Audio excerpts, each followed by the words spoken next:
Assalamualaikum warahmatullahi wabarakatuh. Nama saya Rian Permana. Di sini saya akan menjelaskan text mining pada artikel JPTI KUB untuk tugas akhir individu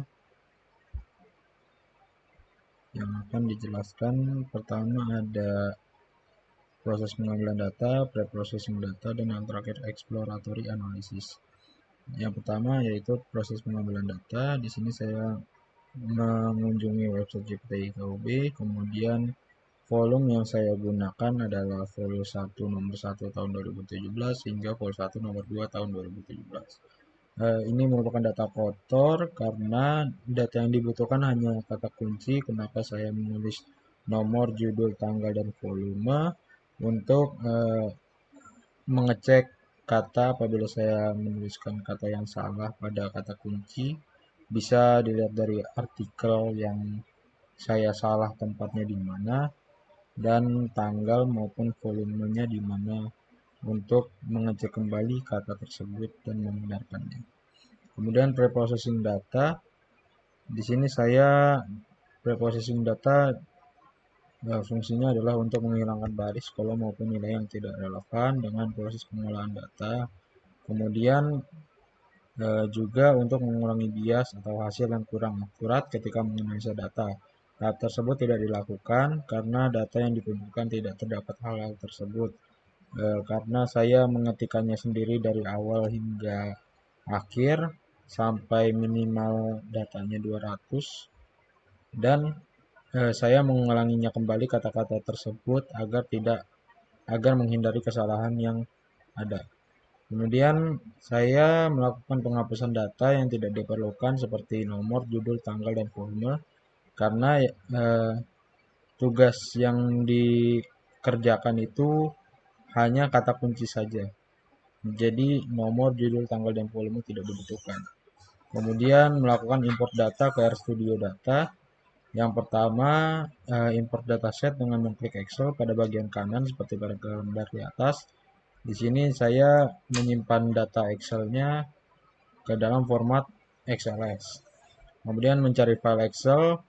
Ketika mengklik di sini akan muncul tampilan seperti yang kanan ini merupakan hasil dari tampilan pencarian. Jadi sebelumnya saya melakukan pencarian dengan mengklik browse, lalu mencari datanya, yaitu namanya tugas individu bersih. Kemudian lalu klik import.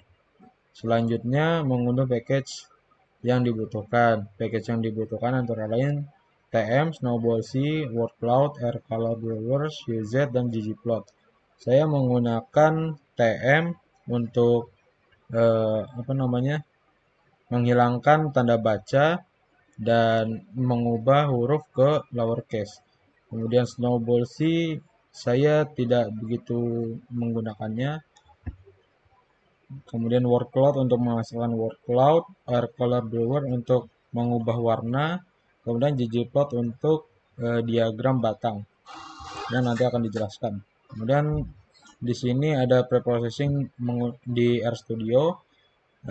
Di sintaksnya pertama-tama kita klik AirScript yang ada di tulisan file bagian bawah kiri atas, itu kita klik, kemudian kita simpan dulu. Kan masih ada tempat kosong, kita simpan dengan nama yang kita buat. Kemudian setelah disimpan, kita bisa melakukan pengetikan sintaks. Di sini ada sintaks untuk preprocessing data, merubah file dalam bentuk korpus. Korpus dimaksudkan untuk agar data yang berupa teks ini bisa kita olah, kita analisis juga. Kemudian content transformer to lower digunakan untuk mengubah kata menjadi lowercase, dan remove punctuation untuk menghilangkan tanda baca seperti koma. Kemudian exploratory data analysis. Yang pertama menghitung kemunculan setiap kata. Di sini saya membuat term document matrix untuk membuat tabel yang berisi frekuensi kata.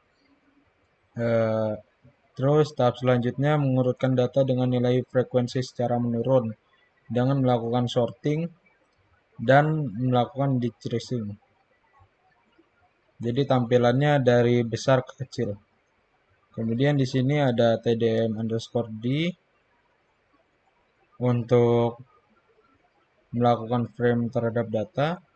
Kemudian menampilkan 10 kata ini menggunakan fungsi head untuk membatasi tampilan, jadi hanya 10 kata 10 baris pertama saja yang muncul. Selanjutnya menghitung nilai total, max, min, mean, standar deviasi dari data keseluruhan. Jadi di sini saya menggunakan fungsi summarize untuk mengetahui nilai total, minimum, maksimum, mean, dan standar deviasi dari data tersebut. Hasilnya adalah total sebanyak 858 kata, nilai minimumnya 1, maksimumnya 24, rata-ratanya 1,822844.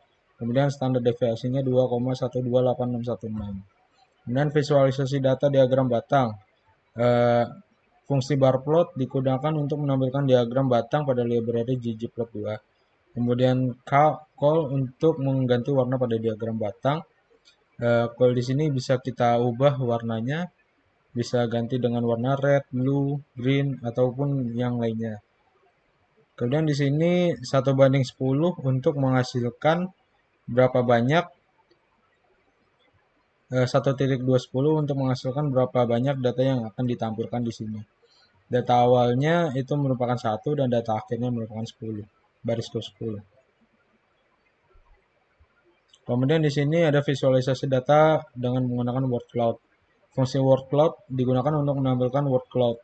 Ukuran dari kata merepresentasikan jumlah kata dalam badan teks. Di sini terlihat algoritma dan genetika, hurufnya lebih besar, yang berarti kata tersebut merupakan kata yang paling banyak muncul pada artikel di JPTI-KUB. Kemudian di sini bisa kita ubah dengan minimum frekuensinya 1 atau berapa banyak itu untuk membatasi frekuensi minimal yang muncul pada word cloud. Di sini saya mengisikan 1 karena untuk melihat lebih banyak kata yang muncul di word cloud. Kemudian selanjutnya asosiasi kata menggunakan fungsi find assoc digunakan untuk menampilkan asosiasi kata. Di sini saya mencari data dengan low frekuensinya 15 dan core limitnya 0,25. Di sini terlihat tampilannya algoritma genetika, k-nearest, network, optimasi, fuzzy, dan sistem yang frekuensi minimumnya 15 ke atas. Itu saja, sekian dari presentasi saya. Kurang lebihnya mohon maaf. Wassalamualaikum warahmatullahi wabarakatuh.